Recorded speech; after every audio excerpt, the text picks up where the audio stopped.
Hello, I took my old busted up weathered door and refinished it.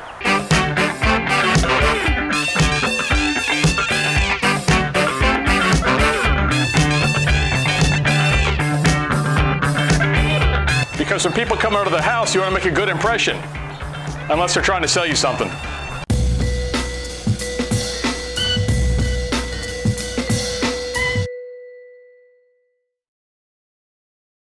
I live in the South, not too far from a swamp and across the street from the surface of the sun. And the high heat and humidity have stripped our front door down from its former nice varnished look to basically a board that gives splinters. This needs to be replaced.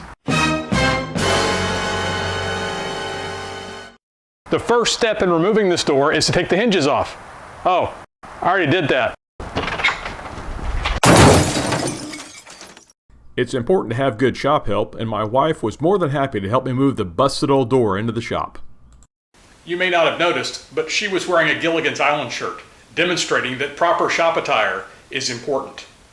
So the door is ready to be worked on. This door has been on the front of our house for 16 years. The afternoon sun hits it directly, and the sun has baked off the entire covering of polyurethane. This is basically bare wood, except it's covered in dust from some road construction that's nearby, pollen, because we live in the South and there's pollen everywhere, and it's just plain torn up. So I've got to sand this down and I'm going to restain it.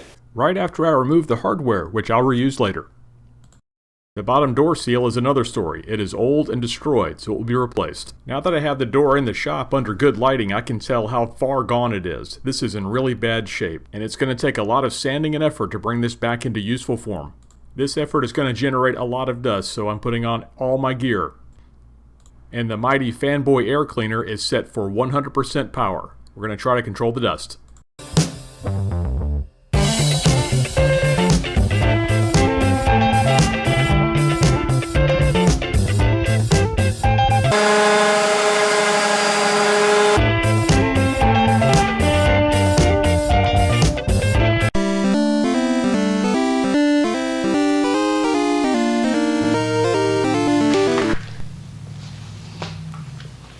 Now, a lot of you comment on all the personal protection gear that I wear, the face mask and the crazy flight deck helmet that I always see wearing here in the shop when I'm running tools. Well, there's a reason for that. Damage to your lungs and damage to your hearing is cumulative, and even small jobs can hurt your hearing permanently. So, whenever you run loud things in the shop, wear some kind of hearing protection. It doesn't have to be this extensive, but do something to protect your hearing. Same thing for breathing. If you're generating sawdust, put one of these on. You'll be happy later. It improves your life significantly. Use your PPE. I was thinking of going for a lighter color on the front of the door, you know, to kind of lighten things up and make it more festive. But the back of the door, which I'm not restoring, is this color. So instead of having a door that's light in the front, dark in the back, and kind of weird, I'm just going to go with this color and just call it a day. The wood is light, the stain is dark, so I have to apply the stain pretty thickly so I have an even coat. After all, I've gone through the effort to get this cleaned up. I'd hate to wreck it now by putting on the stain wrong. Many minutes later. That took a while, but at least it's done now. All I have to do now is wait for the stain to dry. Usually that takes about a day. The next day.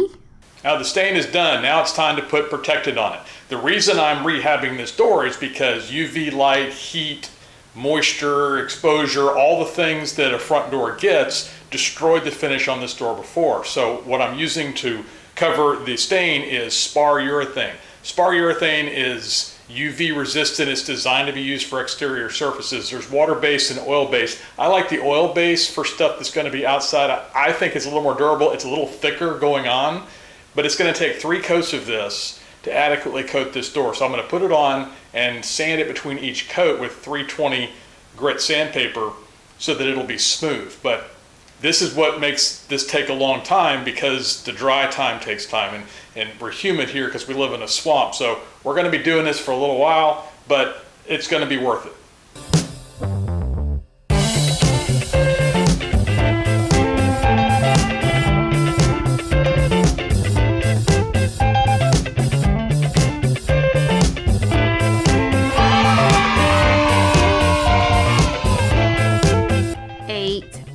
hours later. 8 hours later.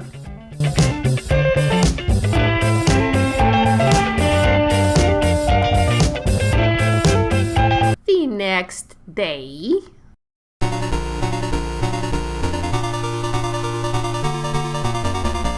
Three coats of polyurethane, sanding between each one, of course, gives you a really great finish, hopefully one that will survive the elements.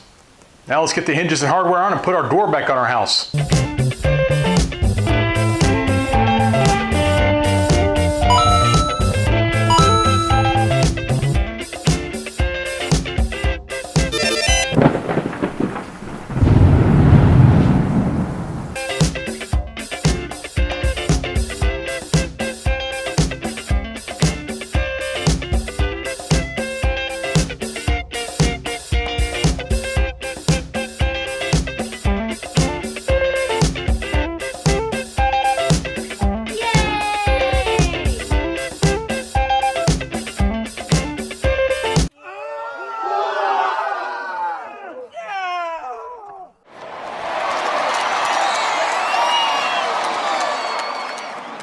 So that's it, that's our front door upgrade.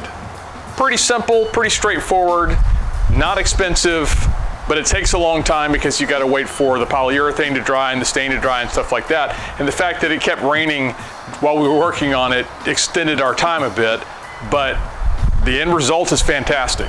Really happy we did this. As with most of our projects, I wish I'd done it a long time ago because I hadn't realized how bad this had gotten until I started cleaning it off and staining it. We're like, wow, this was embarrassing. But it's all together now. And I encourage you to do stuff like this too. Little small things like this you do around your house can really make a huge improvement and really make things nicer. We did freak out some of the neighbors during this effort because we had a blue tarp up here for four days and people were stopping and looking. Well, I mean, we had a dinosaur in the front yard a couple of months ago, so they're kind of used to weird stuff happening, so they probably figured it was something new. It was just a tarp. But it's all together now, it's back, and we're back with a real front door. We should probably order pizza so the pizza guy can see it. Thanks to our patrons for helping us finance stuff like this. And yes, you helped finance 100% of this project. We really appreciate it. Hope you enjoyed the video. Sometimes the projects are big, sometimes they're small, but they're all stuff that we use. If you like it, hey, subscribe, ring that bell so you can see future stuff. We're always building something. Thanks for watching this. I'll see you next time.